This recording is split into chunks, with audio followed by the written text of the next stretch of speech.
The scent of pine and rotting wood had become a strange sort of comfort. It was the smell of isolation, the perfume of my failure. Here, in the dilapidated hunter's cabin my grandfather had built and then forgotten, the world could not find me. More importantly, the pack could not find me.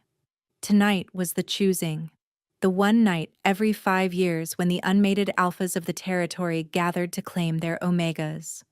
For most, it was a night of heady anticipation and hope. For me, it was a sentence I had been fleeing my entire life. I ran a thumb over the cool metal of the pendant resting against my collarbone. It was a simple silver disc, worn smooth with time, etched with the shape of a crescent moon cradling a single perfect star. It was my mother's, the only thing I had left of her. Elindra had pressed it into my hand the night she died, her eyes wide with a feverish urgency I hadn't understood.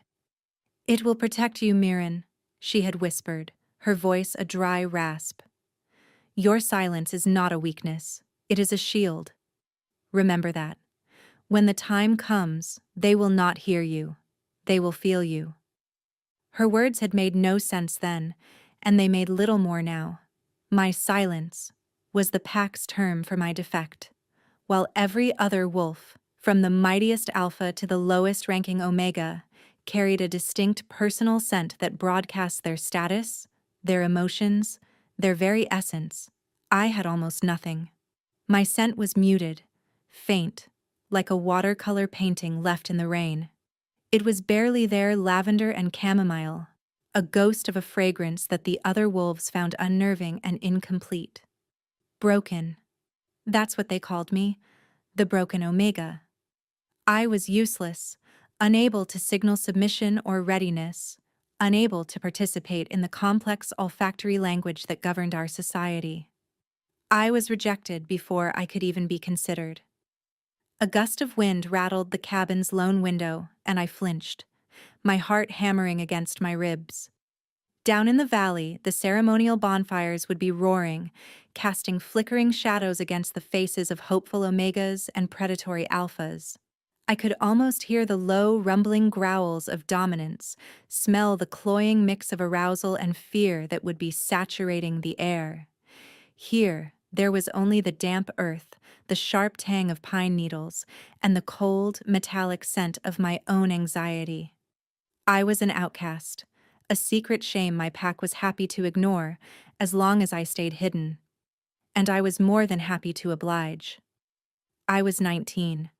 Most omegas my age were already mated, some with their first pups. I was still just Mirren, a ghost haunting the edges of a world I could never truly belong to. The thought was a familiar ache, a hollow space in my chest that had been carved out by years of whispers, of averted eyes, of being left behind. I pulled my thin blanket tighter around my shoulders, the rough wool scratching my chin.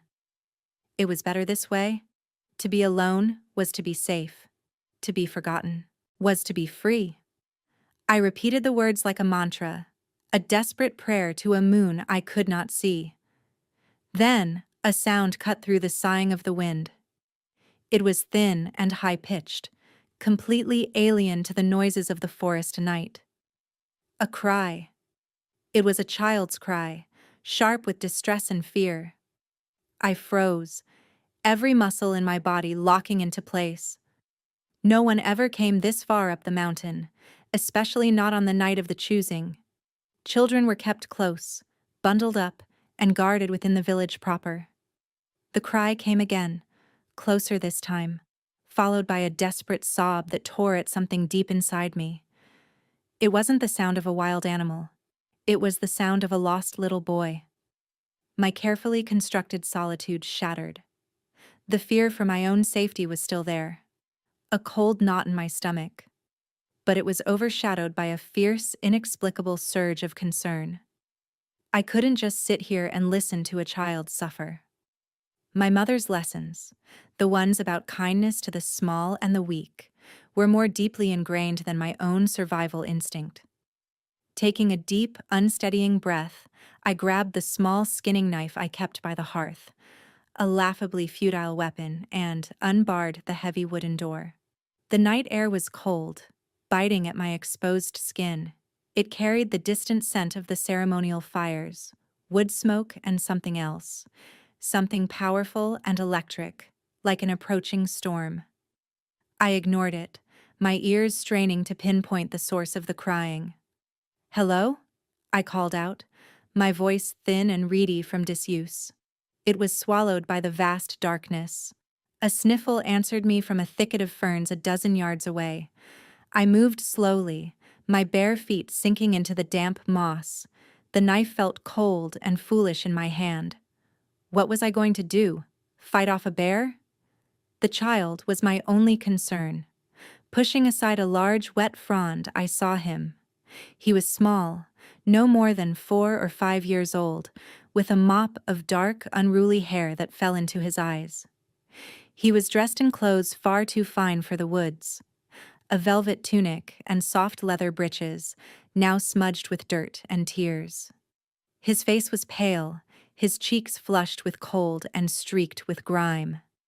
But it was his eyes that held me captive. They were the color of molten amber, wide with terror, and they shimmered with a strange, unnatural light. And his scent. It was a storm in a teacup. Ozone, pine, and a faint, terrifying echo of something ancient and dominant. It was the scent of royalty. My blood ran cold. This was no ordinary pup. This was lichen nobility. This close to the valley, on this specific night. Dread coiled in my gut. The boy looked up at me, his sobs catching in his throat.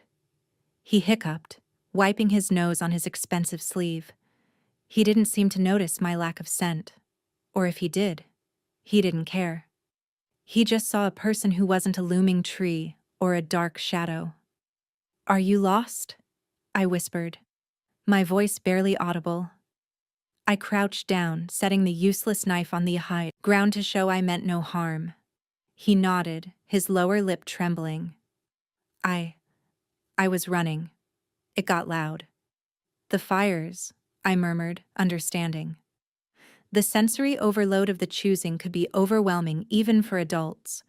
For a sensitive pup, it must have been terrifying. "It's okay. You're safe now." I held out a hand, palm up. It was a gesture of peace, one I had used many times to soothe frightened squirrels and stray cats. The boy hesitated for only a second before his small, cold hand slipped into mine. His grip was surprisingly strong. The moment our skin touched, a strange warmth bloomed in my chest, a quiet hum that seemed to flow from me to him. The amber glow in his eyes softened, the frantic energy coiling around him easing like a loosened spring. He took a shaky breath and leaned against my knee, the tension finally leaving his small frame. We stayed like that for a moment, the only sounds the chirping of crickets and the boy's quiet sniffles. The protective feeling I'd felt earlier intensified, wrapping around him like a shield. I had no idea who he was, but in that moment, he was mine to protect. And then the world went silent. Not quiet. Silent. The crickets stopped. The wind died.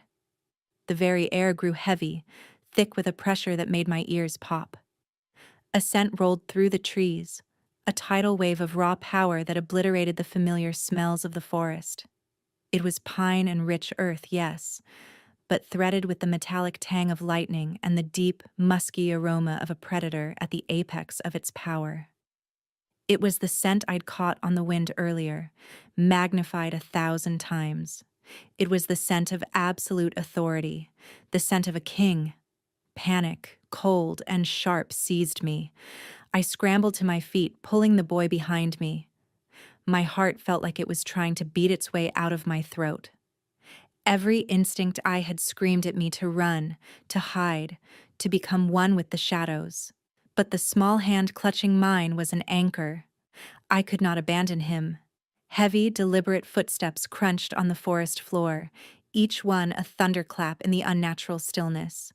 They weren't the rushed steps of a worried father, but the measured, relentless pace of a hunter closing in on his quarry. A figure emerged from the darkness, and the breath I was holding escaped in a terrified gasp. He was a giant, taller than any man I had ever seen, with shoulders so broad they seemed to block out the night sky. He was dressed in dark, severe leathers that made no sound as he moved.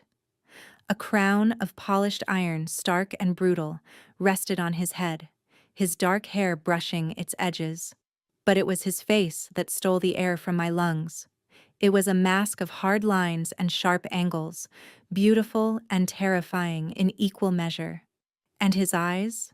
They were not amber like the boy's, but a piercing, luminous silver that seemed to see right through the flesh and into the trembling soul beneath.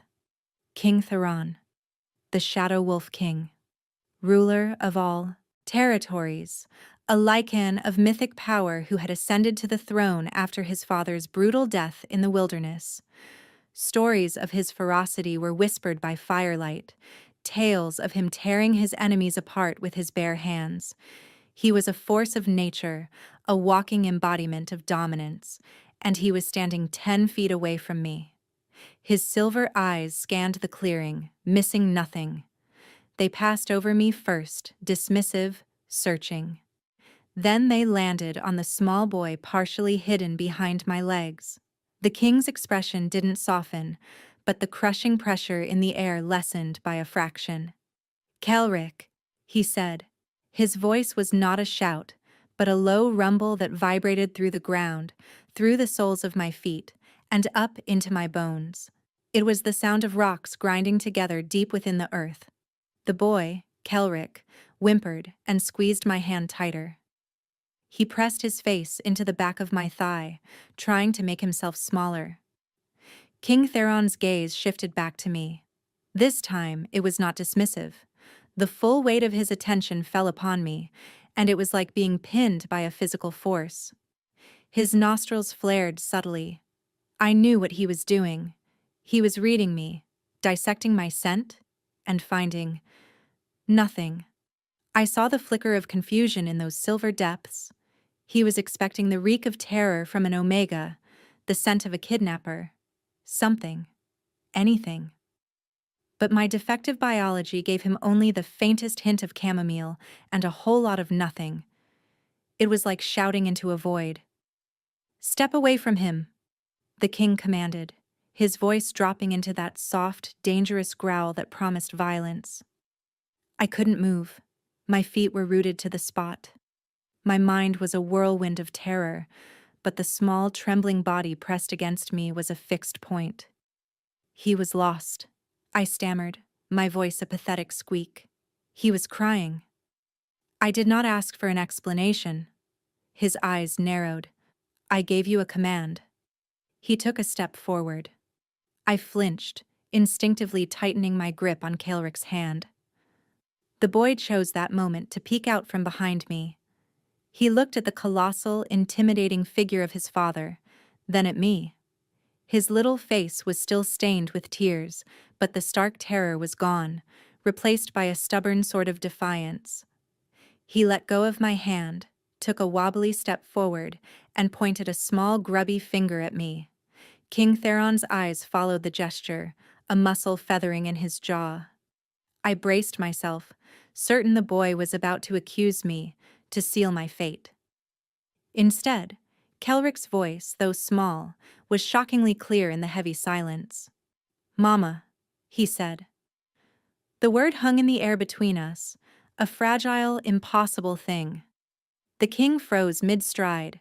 His silver eyes widened, the fierce certainty in them fracturing into stunned disbelief. He stared at his son, then his gaze snapped back to me, sharp and interrogating, as if I had somehow orchestrated this. Kelrick, seeming to sense he had his father's full attention, took another step and did something that made my heart stop altogether. He reached out, not for his father, but for me. He grabbed my hand again, holding it tightly, and looked back at the king. "Mama," he repeated, his tone firm, possessive. He tugged me forward slightly, a clear invitation for me to stand by his side. For a long moment, nobody moved. The king, the boy, and the broken Omega, a tableau of impossibility under the cold, indifferent stars. The scent of pine and sovereign power was still overwhelming, but now it was laced with something else. A thread of utter, profound confusion. King Theron looked at his son, whose amber eyes were fixed on him, and then at me, the scentless nobody who had somehow, in the space of 10 minutes, been claimed by the royal heir. He opened his mouth, then closed it again. The most powerful lichen in the world was, for the first time in my living memory, utterly speechless. He lowered his gaze to where his son's small hand was clasped firmly in mine, and a low, rumbling sound escaped his chest. It wasn't a growl of anger. It was a sound of pure, bewildered awe. The silence stretched, taut and humming with unspoken questions. King Theron's silver eyes were still fixed on our joined hands, his powerful form rigid with shock. He was a creature of order and absolute control, and this was chaos. His son, his heir, Kelric, who, according to the whispers that reached even my lonely cabin, was a troubled and withdrawn child, had just called a stranger Mama. Not just any stranger, but me. A scentless, worthless Omega, hiding from the very society he ruled. What did you do to him? Theron's voice was low, the growl returning, but it was laced with a thread of something other than menace. It was caution. He was approaching a situation he did not understand, and it made him dangerous. Nothing, I whispered, my throat tight. I heard him crying. I came out. He took my hand. The explanation sounded feeble even to my own ears. Theron's gaze lifted from our hands and met mine. He took a slow, deliberate step closer, and then another. He was so near now I could feel the heat radiating from his body. The sheer scale of him was dizzying. I had to crane my neck to look up at his face. He lowered his head, his silver eyes searching my face for any sign of deception, any flicker of witchcraft or foul play. His scent was a physical presence, wrapping around me, sinking into my clothes, my skin. It should have been terrifying, and it was, but beneath the crushing dominance there was that scent of pine and clean earth, something solid and real that anchored me instead of drowning me. He inhaled deeply, his eyes closing for a fraction of a second. I saw the minute furrowing of his brow as he processed my scent, or rather, the lack of it. You are muted, he murmured, more to himself than to me. It wasn't an accusation. It was a statement of fact, spoken with a strange curiosity.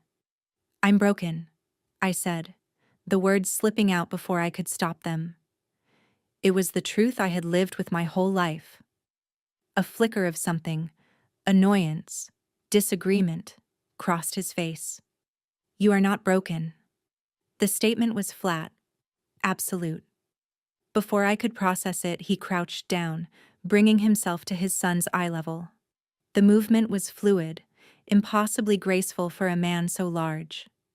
All the intimidating power was suddenly focused, gentled. Kelric, he said, his voice softer now, stripped of the commanding growl. This is not your mother. You know that. Kelric shook his head stubbornly, his grip on my hand tightening. He pressed himself closer to my leg. She's warm, he mumbled, his face half hidden. You're loud. The words, a child's simple truth, seemed to strike the king like a physical blow. A shadow of pain, deep and ancient, passed through his silver eyes. He looked from his son's averted face to my own, and for the first time, I saw past the terrifying monarch to the burdened father beneath. The whispers were true then. The bond between them was strained. The king's immense power, his loudness, as Kelric put it, was too much for the boy. You will both come with me, Theron said, his voice regaining its authority. It was not a request. He stood, his gaze sweeping over my tattered dress and bare feet with a flicker of distaste before settling on my face. Now, panic flared anew. To the village? The choosing? The choosing is of no concern to you. He cut me off, his tone leaving no room for argument. You are under my protection. No one will touch you. He looked at Kelrick. And you will not be leaving my sight again. He turned and began walking back the way he came, not waiting to see if I would follow. He knew I had no choice. Kelrick, still holding my hand, trotted to keep up, pulling me along with him. My heart hammered a frantic rhythm against my ribs. Under his protection? What did that mean? I was being taken from my hovel, from my quiet, miserable safety, and dragged into the very heart of the world I had tried so desperately to escape. The walk to the edge of the forest was a blur of shadows and the thunderous beat of my own blood in my ears. Theron moved with a predatory silence, while Kelrick and I stumbled in his wake. As we neared the village, the sounds and smells became overwhelming.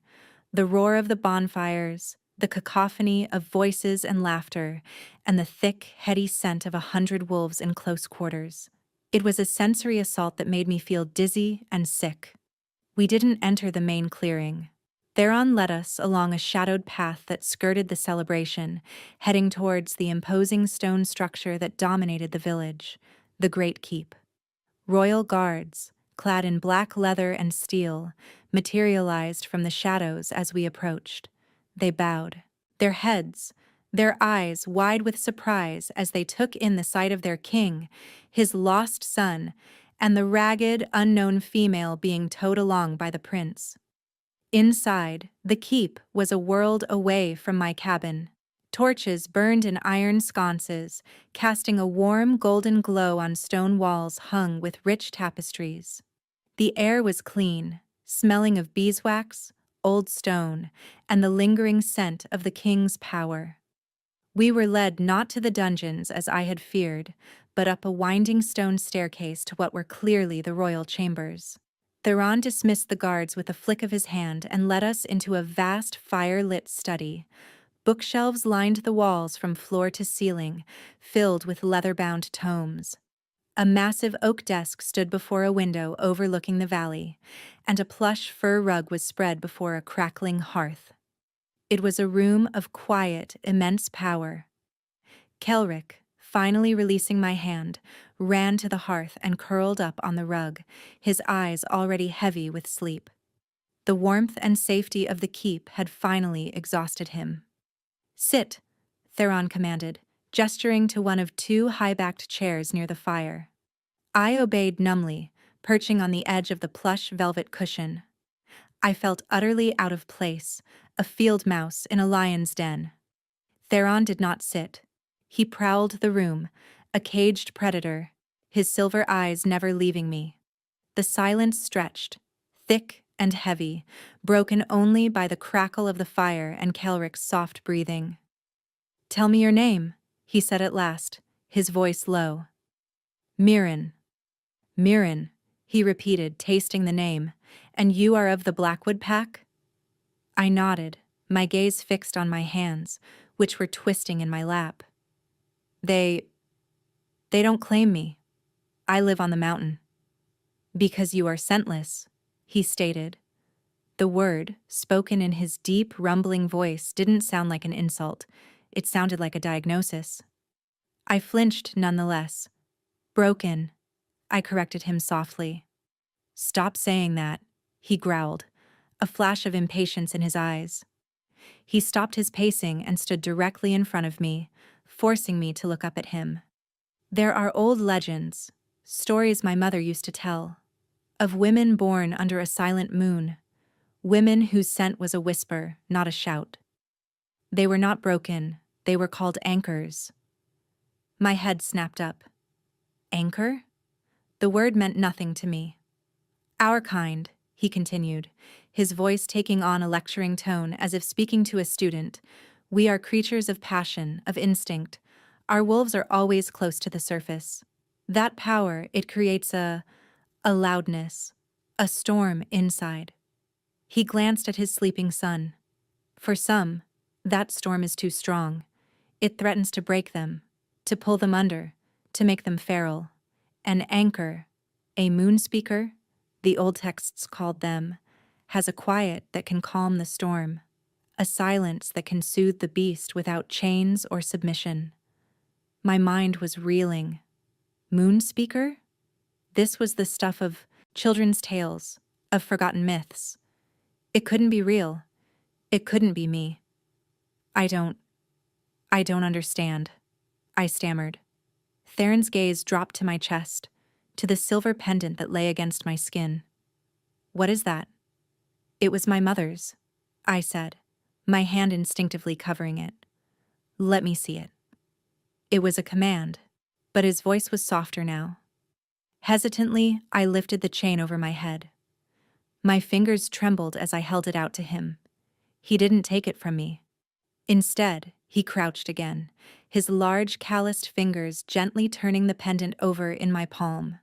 His touch was surprisingly light, sending a jolt of warmth through my skin that had nothing to do with fear and everything to do with the strange hum I'd felt with Kelrick.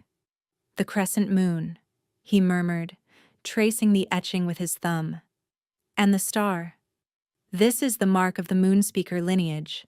It was thought to be lost for generations. He looked up, his silver eyes boring into mine.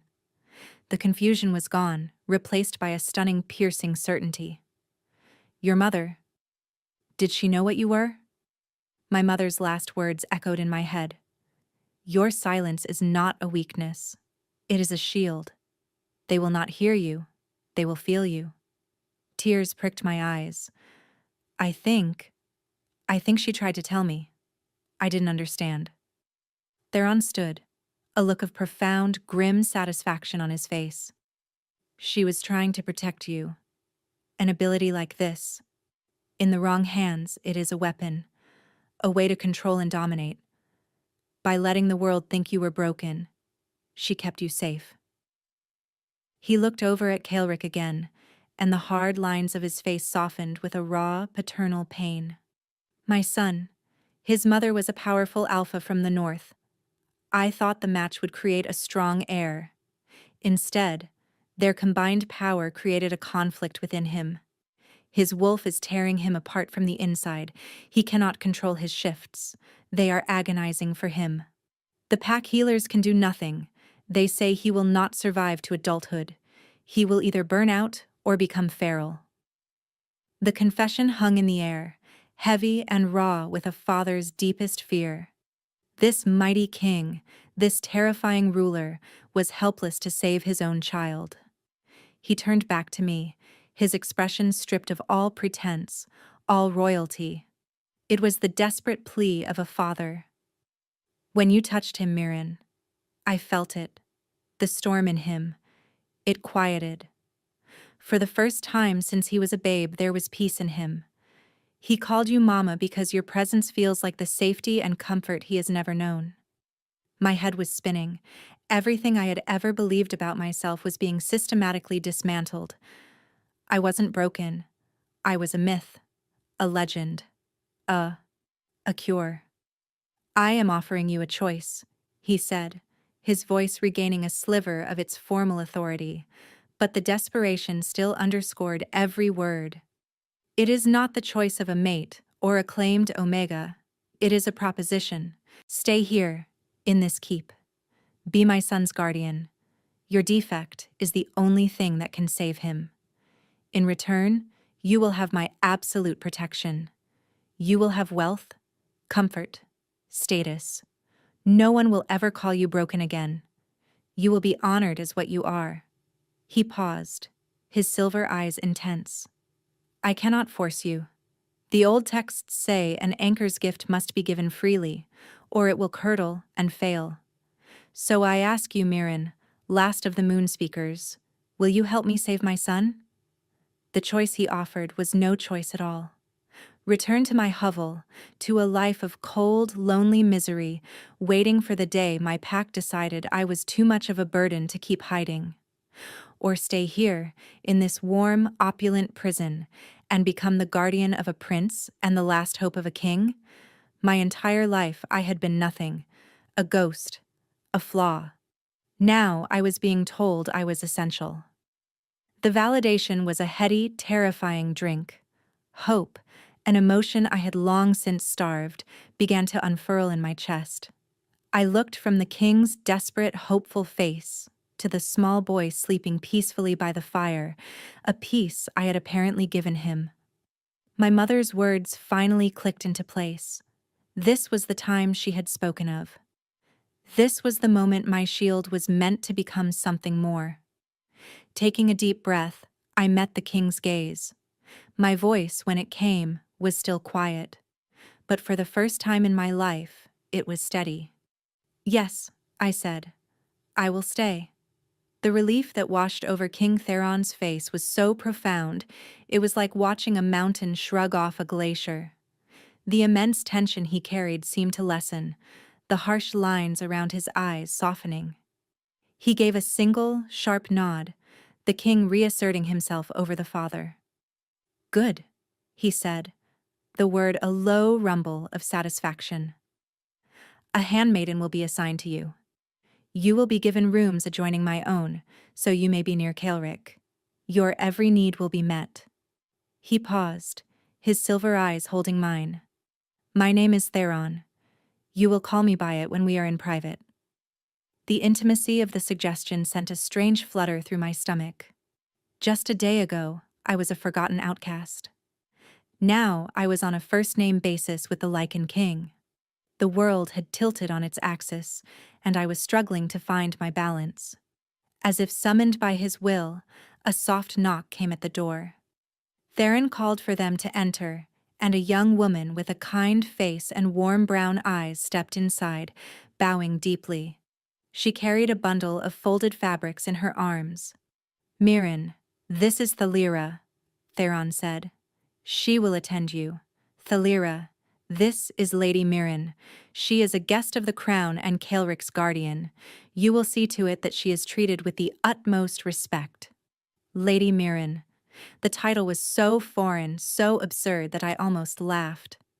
Thalira's eyes widened for a fraction of a second as she took in my ragged state, but her training was impeccable. She simply bowed her head again. "My lady," she murmured, "it is an honor. Take her to the Rosewood Chambers, see that she has a bath and clothes and food, anything she requires," Theron commanded. He then crouched and gently lifted the sleeping Kaelric into his massive arms. The boy stirred, murmuring in his sleep, and nestled his head against his father's broad shoulder. For a moment, with the firelight softening his harsh features and his son held securely in his arms, Theron looked less like a fearsome monarch and more like any father in the world. He looked at me over Kaelric's head. "Rest, Mirren. Tomorrow, your duties begin." His gaze was intense, a silent promise of the protection he'd offered, and something more, something I couldn't yet name. Thalira led me from the study into a world of impossible luxury. The Rosewood Chambers were not rooms, they were a suite. A sitting room with velvet chairs and a small fireplace, a bedroom with a bed so large and soft it looked like a cloud, and a bathing chamber with a copper tub big enough to swim in.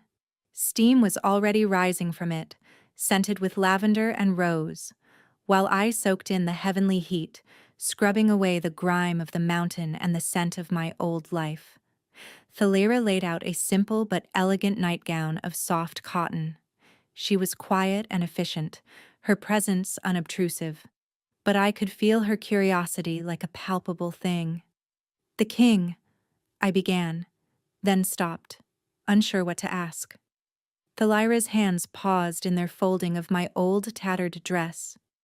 "His Majesty has not been the same since the Queen died in childbirth," she offered softly, her eyes full of a sympathy that seemed genuine. "And Prince Kaelric. He has been a great sorrow to him. We have all prayed for a miracle." Her gaze met mine in the reflection of the polished copper tub. "Perhaps you are it." I had no answer for that. I was no miracle. I was just Mirren. But as I slipped into the clean nightgown and slid between sheets that felt like spun silk, I couldn't deny the flicker of hope that had been kindled in the ashes of my old life. I was warm, I was clean, and I was safe. For the first time I could remember, I fell asleep, without fear. The next few days passed in a surreal haze. I woke to find a wardrobe filled with beautiful, simple gowns in soft blues and greens. I ate meals served on porcelain plates, food so delicious and plentiful I felt guilty with every bite. But my time was not my own. It belonged to Kaelric. The boy was my shadow. From the moment he woke, he sought me out, his small hand finding mine as if by instinct. We walked in the castle's walled garden, his chatter filling the silence I was so accustomed to. He showed me his favorite flowers, a secret hiding place behind a stone bench, the spot where a robin had built its nest. With me, he was just a boy, bright, curious, and happy. The haunted, withdrawn look I'd first seen was gone, replaced by a light I was told no one had seen in him before. The hum I felt when we touched was constant, a low, steady current of peace that flowed from me to him. I didn't have to do anything. I just had to be there. My mere presence was his anchor. Theron watched us. He never intruded, but I always felt his presence. A flicker of movement in a high window, his powerful scent on the breeze, a sudden stillness that announced his proximity. During meals, which we took together in a private dining room, he would observe Kelric's easy laughter and the way the boy would lean against my side, his silver eyes holding a mixture of gratitude, awe, and an unnerving intensity when they turned to me. The court, however, was a different matter. News of my presence had spread like wildfire, the scentless Omega from the mountains, plucked from obscurity and installed in the royal wing. I was a curiosity, a scandal. When I walked the halls with Kelric, conversations would cease. I felt the weight of 100 pairs of eyes, the burn of their whispered speculation. Thalira was my shield, her calm demeanor and respectful address a clear signal of the king's favor, but it did little to quell the tide of gossip. The true test came a week after my arrival. Theron announced that Lord Valerius of the Northern Fangs and his daughter, Lady Cyrilda, would be extending their stay. They had been the favored candidates for a royal alliance before my sudden appearance. Valerius was a powerful, traditionalist alpha, and his daughter was everything I was not. A high-ranking beta of impeccable lineage, beautiful, confident, and drenched in the rich, intoxicating scent of jasmine and ambition. A formal banquet was held in their honor. Thalira helped me dress in a simple gown of deep sapphire blue that brought out the gray in my eyes.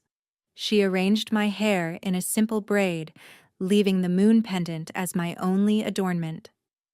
"Just stay near the king and the prince," she advised, her voice low. "They are your shield." Walking into the great hall on Theron's arm, a concession he'd insisted upon for Kelric's sake, who refused to enter without me, was the most terrifying experience of my life. The room was a kaleidoscope of color and a cacophony of sound. But the scent was the worst part. A thick, choking miasma of competing alpha pheromones, of perfumes and anxieties and arousal. It was a language I couldn't speak, a battle I was not equipped to fight. I felt my own meager scent shrink to nothing, and I fought the urge to turn and flee back to the safety of my rooms. Theron's hand tightened on my elbow, his touch a firm, grounding pressure. "Breathe, Mirren," he murmured, his voice a low rumble meant only for me. "You are with me. You are safe." We made our way to the high table. Kelric immediately scrambled into the seat beside mine, ignoring the one placed for him next to his father. Lord Valerius, a man with a cruel slash of a mouth and cold, calculating eyes, watched our procession with thinly veiled contempt. But it was his daughter, Cyrilda, who aimed the first dart. She was stunning, a vision in crimson silk, her black hair piled in an elaborate coronet of braids. She rose as we approached, her smile a beautiful predatory thing, her eyes, the color of dark chocolate, swept over me in a deliberately insulting appraisal. "Your Majesty," she said, her voice like honey laced with poison. She dipped into a flawless curtsy before her gaze landed on me. "And you have brought the nursemaid. How practical." A ripple of snickers went through the nearby tables. I flushed, my hands clenching into fists in the folds of my gown. The word nursemaid was a calculated insult, reducing my role to that of a common servant. Before I could stammer a response, or before Theron's low growl could escalate, I felt a small tug on my sleeve. It was Kelrick. He was looking at Cyrilda with an unnerving intensity, his amber eyes beginning to shimmer with that volatile light. The air around him crackled with nascent power. "She is not a nursemaid," Kelrick said, his voice small but clear. "She is my Mirren." Cyrilda's perfect smile faltered. To be contradicted by the child she was so clearly trying to impress was a setback she hadn't anticipated. She tried to recover, forcing a light laugh. "Of course, little prince, you're Mirren." She said my name as if it were a piece of dirt she'd found on her shoe. She turned her full attention to Theron. "My father and I were just discussing the instability in the Eastern Territories. A firm hand is needed. An alliance with the North would send a powerful message." It was a blatant political move, a public reminder of what she and her father offered: strength, stability, an alliance of equals. Everything I was not. I felt a pang of my old insecurity, the familiar feeling of being inadequate, out of place. I was just a girl from a ruined cabin. These people spoke of alliances and territories, a world I knew nothing about. I started to shrink into myself, to make myself smaller, when I felt Theron's hand cover mine where it rested on the table. His touch was warm, solid. His thumb stroked the back of my hand once, a gesture of silent, unwavering support. Bolstered by his touch, I looked up and met Cyrilda's smug gaze. I remembered my mother's words. "Your silence is not a weakness." I remembered Theron's. "You are an anchor." I was not here to play their games of power and scent. I had a different purpose. "A firm hand is not always a steady one, Lady Cyrilda," I said, my voice quiet but carrying in the lull of conversation. "Sometimes a storm requires not a fist, but a calm harbor." A shocked silence fell over the high table. Cyrilda's jaw tightened, the color rising in her cheeks. I had not only answered her, but I had done so using a metaphor that, to those who understood the rumors about Kelrick, was a direct and pointed statement of my own value. Lord Valerius's eyes narrowed into slits, his mask of civility slipping to reveal the cold fury beneath. Theron did not smile, but the pressure of his hand on mine increased for a fraction of a second. It was enough. It was everything. He then turned his cool, silver gaze upon Cyrilda. "Lady Mirren is correct," he said, his voice ringing with royal authority. "Strength is not merely about dominance, it is also about balance." He lifted my hand, the one he was still holding, and brought it to his lips, pressing a soft kiss to my knuckles. It was not the gesture of a king to a servant. It was the gesture of a man to his chosen partner. "Which is why she is not the nursemaid. She is my guest of honor." The gasp that went through the hall was audible. It was a public declaration, a line drawn in the sand. He had chosen me, the scentless nobody, over the pristine and powerful Lady Cyrilda. The look of pure, venomous hatred she shot me across the table was so intense, it was like a physical blow. The battle had been joined, and I had just survived the first volley. But I knew, with a certainty that chilled me to the bone, that Cyrilda and her father were not the kind to accept defeat gracefully. The war had just begun. The banquet was a new kind of torture. Every eye was on me, every whisper a dissection of my past, my purpose, my relationship with the king. Cyrilda, recovering her composure, engaged Theron in a relentless stream of political talk, her words sharp and intelligent, designed to highlight her knowledge and my ignorance. She spoke of trade routes, border disputes, and ancient blood feuds, her voice a constant, confident murmur at Theron's side. Lord Valerius watched me with the cold, patient stillness of a wolf waiting for a rabbit to break cover. I felt myself shrinking again, the sapphire gown feeling like a costume I had no right to wear. I focused on Kelric, cutting his meat into small pieces, ensuring his goblet was filled with water instead of wine. It was a simple, maternal act that grounded me. This was my purpose here. Not to debate treaties, but to guard this small, precious life. Whenever I felt the weight of their judgment become too much, I would feel the warmth of Theron's leg pressed against mine under the table, a silent, constant reminder that I was not alone. He would occasionally turn from his conversation with Cyrilda to ask me a simple question: "Is the venison to your liking, Mirren?" Or, "Kelric seems to enjoy the honey cakes," pulling me back into the circle of his attention, forcing the others to acknowledge my presence. Each time, Cyrilda's smile would grow a little tighter, her eyes a little colder. The evening finally drew to a close.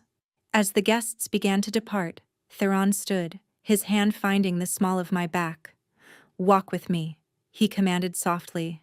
It was an order for me, but a dismissal for everyone else. He led me, with Kelric sleepily trailing, beside us, out of the stuffy great hall, and onto a wide stone balcony that overlooked the castle gardens. The night air was cool and clean, a welcome relief from the cloying scents of the banquet.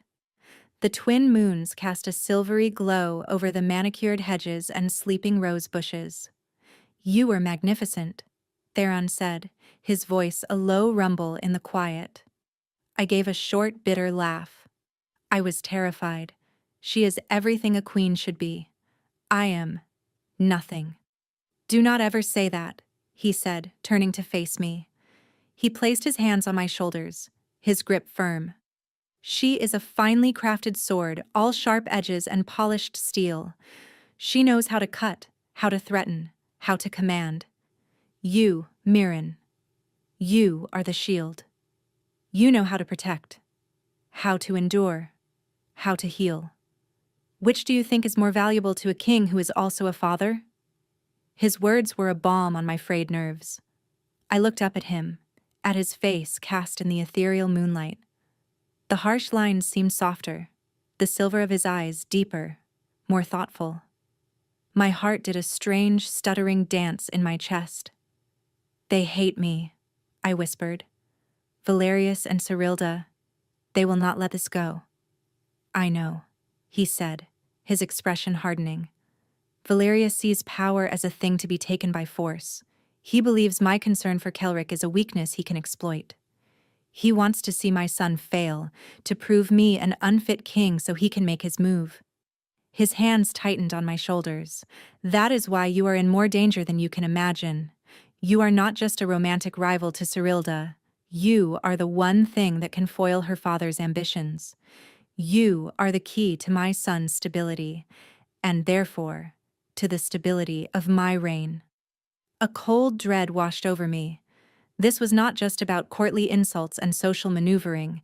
This was about the throne itself. I was a pawn in a very dangerous game. "You must not leave my side, or Kelric's," he continued, his voice dropping to a low, serious growl. "Do you understand me? You will not go anywhere in this keep alone." "I understand," I said, my voice trembling slightly. He looked down at me, his gaze intense. "Look at me, Mirren." I met his eyes, and the world seemed to narrow to the space between us. "I will not let them harm you. You are under my protection. What is mine, I protect." The possessiveness in his tone should have frightened me. It was the raw, primal instinct of an alpha claiming his territory. But intertwined with it was a fierce protectiveness that felt less like ownership and more like a vow. It made me feel safer than I had ever felt in my life. The next few days were tense. The court was a hotbed of whispers and alliances. Cyrilda was a constant, smiling threat, her every word a carefully veiled insult, her every glance a promise of retribution. Lord Valerius was more direct. He sought to challenge Theron's authority in small ways, questioning his judgment in open council, making pointed remarks about the strength of the Northern Fang's armies. His true target, however, was Kelric. And through Kelric, me. The attack came during a public training session. Theron, wanting to show his son's progress, had brought Kelric to the training grounds to watch the Royal Guard practice their drills. I stood with them on a raised platform, Kelric's hand held firmly in mine. The yard was filled with the clang of steel, the shouts of men, and the scent of sweat and exertion. Lord Valerius and Cyrilda were also in attendance, watching from across the yard. I saw Valerius speaking in low tones to a massive, scarred alpha beside him, a brute named Vornak whose scent was a rancid mix of stale blood and aggression. Vornak's gaze kept flicking towards Kelric, a cruel smirk on his lips. A knot of unease tightened in my stomach. The demonstration began.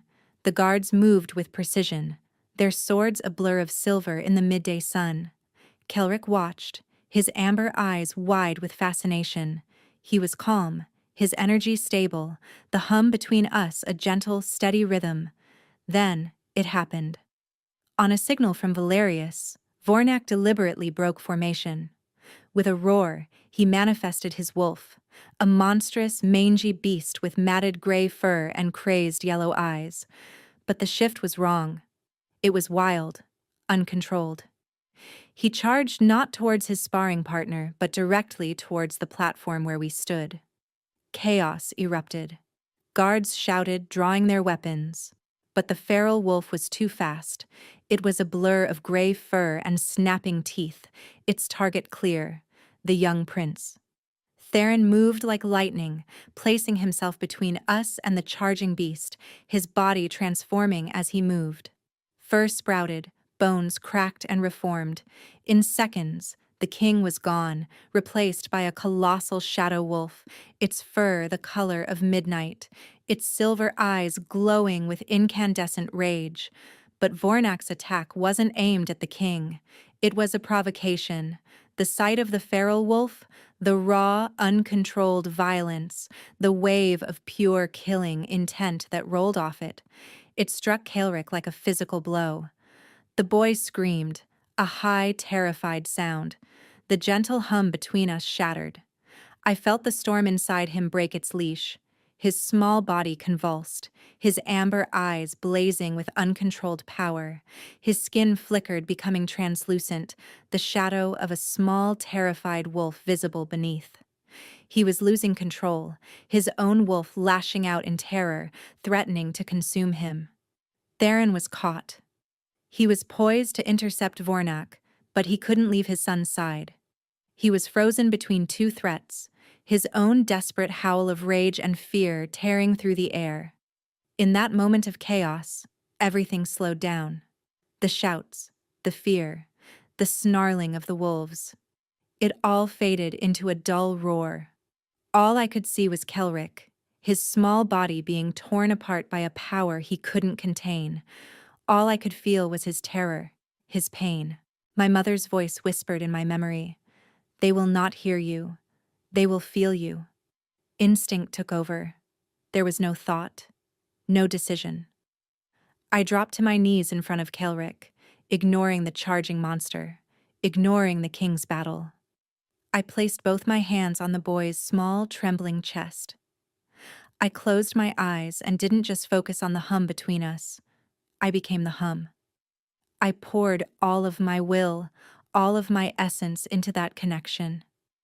I imagined my silence not as an absence, but as a presence, a vast, calm, quiet space, a harbor. I mentally reached for the raging storm inside Kelric and pulled. I did not fight it. I did not try to cage it. I simply opened the door to my own inner quiet and invited it in. A wave of energy, wild and hot and chaotic, flooded into me. It was like trying to drink the ocean. For a second, I thought it would overwhelm me, tear me apart. But my own core, the silent, steady place within me that the world had called broken, held firm. It absorbed the storm, gentled the waves, and quieted the thunder. My pendant grew warm against my skin, then hot, glowing with a soft, silvery light that was visible even through the fabric of my dress. A pulse of energy, cool and serene as moonlight, flowed from the pendant, through me, and into Kaelric. The boy's convulsions stopped. The frantic flickering of his form ceased. He gasped, a deep, shuddering breath, and his eyes, when he opened them, were no longer blazing with feral light. They were just the clear, intelligent amber of a little boy. He looked at me, his expression one of dazed wonder, and collapsed into my arms, boneless and exhausted. I opened my eyes. The entire training yard was frozen in stunned silence.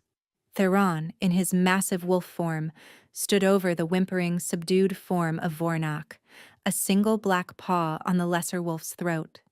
But his glowing silver eyes were fixed on me and his son. Lord Valerius stood gaping, his face a mask of disbelief and fury. His plan had not just failed, it had backfired spectacularly. He had meant to expose Kelric's weakness and my incompetence. Instead, in front of the entire royal guard, I had performed a miracle. I had not just proven the legends true, I had proven my worth. I had proven that I was indeed the anchor. And in doing so, I had just declared myself the most powerful enemy Lord Valerius and his daughter had ever faced. The look in his eyes promised that his next attack would not be so public, and it would be aimed squarely at me.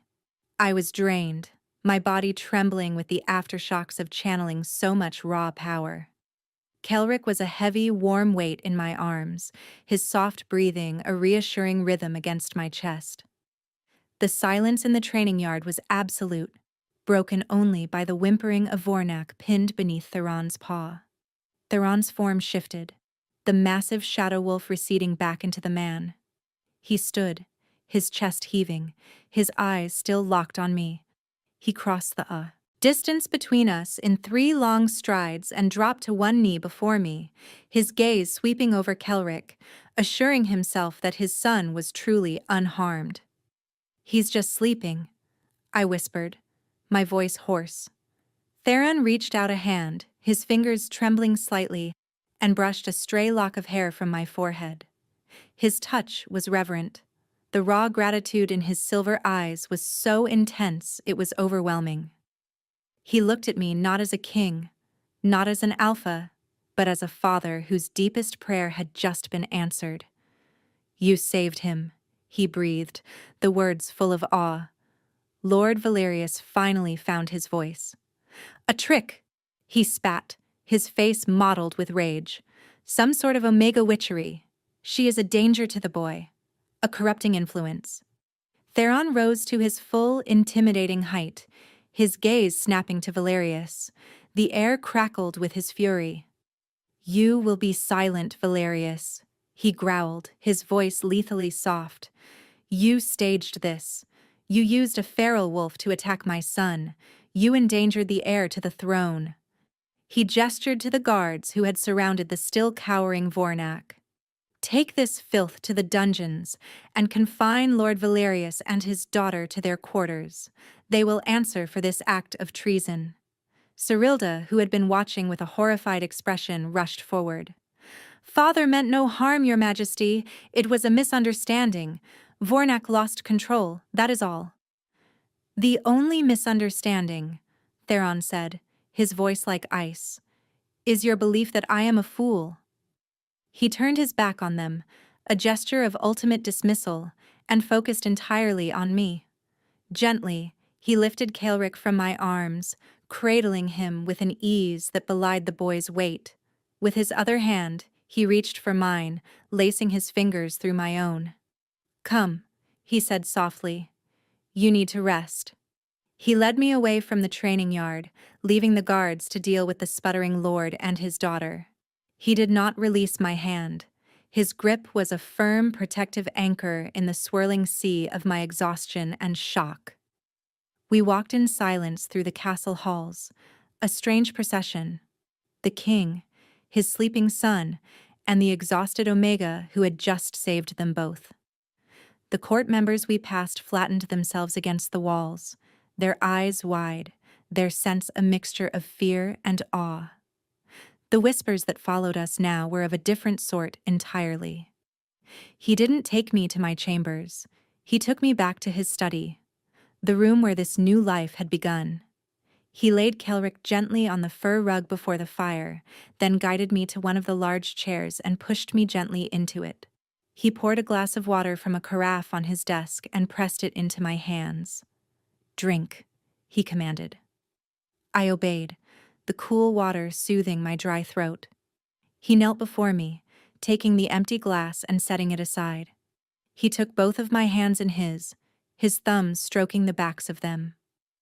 I have spent 5 years in terror, he said, his voice raw with a vulnerability I had never heard before. Every day I have watched my son suffer.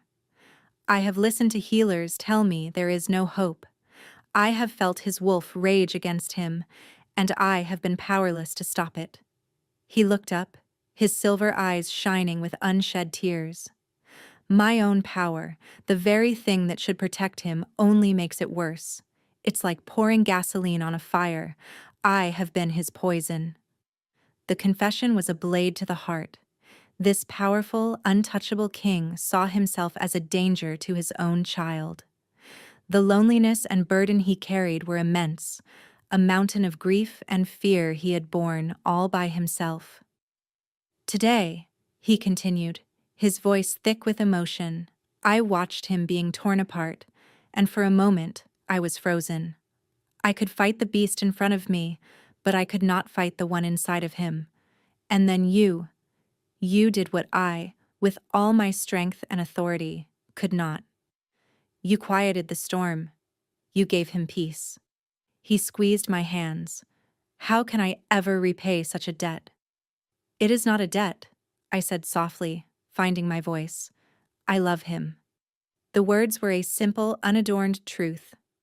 In the short time I had known him, the bright, brave little boy had captured my heart completely. Theron's breath hitched. He stared at me, his expression unreadable. Mirren. He whispered my name like a prayer. He raised a hand and gently cupped my jaw, his thumb stroking my cheek. The calloused skin was rough, but the gesture was infinitely tender. When I found you in that forest, I thought I had found a solution to my problem. A tool. A means to an end. His gaze deepened, the silver of his eyes swirling with a storm of its own, but this was not a storm of power, it was a storm of emotion. I was wrong. I did not find a tool. I found a miracle. I found you. He leaned in slowly, giving me every opportunity to pull away. I didn't. I was mesmerized, caught in the gravity of his presence, in the raw honesty of his confession. The scent of pine and earth and lightning filled my senses, but now it was familiar, comforting, a scent I was beginning to associate with safety, with him. His lips met mine. It was not a kiss of passion or demand. It was a kiss of profound gratitude, of reverence. It was soft, questioning, a whisper of a touch that sent a shiver down my entire body. The hum, the quiet energy I shared with Kelrick sparked between us, but it was different, deeper, stronger. It was a chord of harmony that resonated in the very core of my being. I leaned into the kiss, my hand coming up to rest on his chest, over his heart. I could feel its steady, powerful beat beneath my palm. He responded, his arm wrapping around my waist, pulling me closer until there was no space left between us. The kiss deepened, becoming something more, something filled with all the loneliness he had carried, all the hope I had given him, and a dawning, breathtaking desire that left me breathless. When he finally pulled back, we were both breathing heavily. He rested his forehead against mine, his eyes closed. "Don't hide from me, Mirren," he murmured, the familiar words taking on an entirely new meaning. He wasn't talking about my old cabin on the mountain. He was talking about the walls I kept around my heart. Not anymore. In the days that followed, everything changed. Lord Valerius and Cyrilda were sent back to their northern lands in disgrace, their plot exposed. Vornak was executed for treason. The court, ever fickle, now swarmed around me. Those who had sneered now bowed. Those who had whispered now offered fawning praise. I was no longer the broken Omega or the king's strange pet. I was the moon speaker, the lady anchor, Kelrick's savior. Theron moved me from the rosewood chambers into the queen's suite, which adjoined his own. It was a vast, beautiful space that had been sealed since his first mate's death. He had it completely refurbished for me, filled with books and soft fabrics and flowers from the garden. It was a statement to the entire kingdom. Our relationship deepened, settling into a new, intimate rhythm. We were rarely apart. We spent our days with Kelrick, a family in all but name. We spent our evenings in his study, talking for hours after Kelrick was asleep. He told me of his own childhood, of the weight of the crown being thrust upon him at a young age after his father was killed by feral wolves in the wilderness, a trauma that had fueled his terror for Kelrick's future. He spoke of his loneliness, of the isolation of being at the pinnacle of power, unable to show weakness or vulnerability to anyone. I, in turn, told him of my life, of the cold, the hunger, the crushing loneliness, of my mother's love and her cryptic final words. With him, I felt seen for the first time in my life. He didn't just see the moon speaker, he saw Mirren. He cherished my quiet nature, celebrated my gentle spirit, and found strength in my silence. His touches became more frequent, more familiar. A hand on my waist as we walked, his fingers lacing through mine during council meetings, a soft kiss pressed to my temple when he thought no one was looking. He desired me, that was clear, but he never pushed. He was waiting.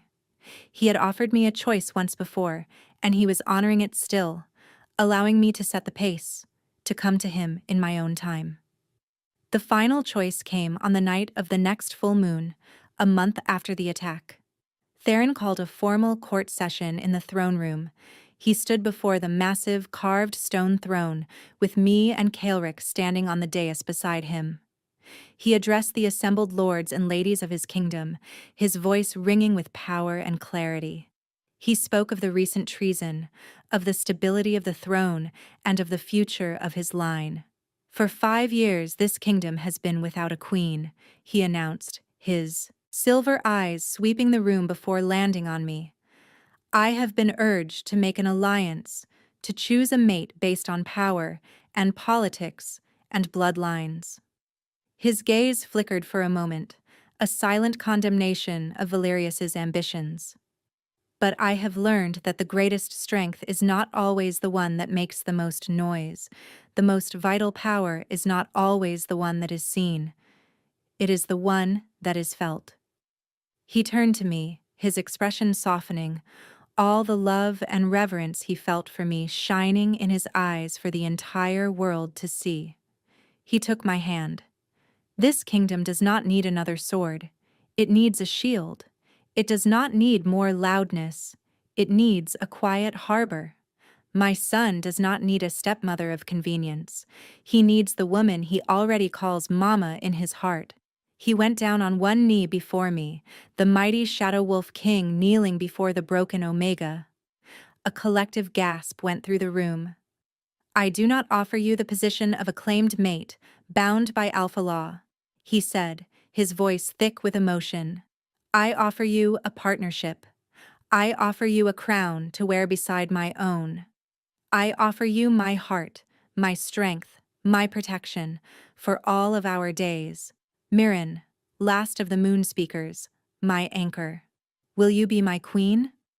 Tears streamed down my face, but they were tears of joy, of a happiness so profound it felt like my heart would burst.